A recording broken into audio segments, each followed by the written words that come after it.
સુરત બધાને મારા જય શ્રી કૃષ્ણ, જય માતાજી। આજે આપણે ત્યાં વિઝિટ કરી છે તીર્થ લાઠિયા, જે આવે છે સીધા પાલીતાણાથી। હા મિત્રો, એમને પણ આપણે ત્યાં બેઠા બેઠા રીલ જોઈ અને લીલનની પેન્ટ અને લીલનના શર્ટ અને લીલનના ટી શર્ટ પણ એમને બાય કરી લીધા છે, તમે જોઈ શકો છો। આપણે તીર્થ લાઠિયાને રૂબરૂ પૂછીશું કે એમને આપણું કલેક્શન કેવું લાગ્યું। મિત્રો, મેં પાલીતાણા બેઠા બેઠા આઈને રીલ જોઈ હતી, એટલા માટે અહીંયા લેવા આવ્યો હું। તો લીલનના ખૂબ સારા કપડા મળે છે અહીંયા।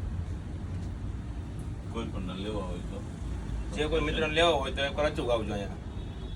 અને હા મિત્રો, તીર્થ લાઠિયાનું એક એ બી પોતે વ્લોગર છે ઇન્સ્ટાગ્રામમાં, જેમ કે આપણે ભાવનગરી ગાંઠિયા કરીને એની આઈડી છે, એ આઈડીને બી તમે ફોલો કરી લેજો, કંઈક કોમેડી વિડીયો પણ બનાવે છે। અને આપણી આઈડીને જો ફોલો ના કરી હોય તો હમણાં જ ફોલો કરી લેજો, લાઈક કરી લેજો, સાથે સાથે શેર કરવાનું બિલકુલ ભૂલવાનું નથી। બધા સુરતીઓને મારા અને તીર્થ લાઠિયાના જાજાથી જય શ્રી કૃષ્ણ।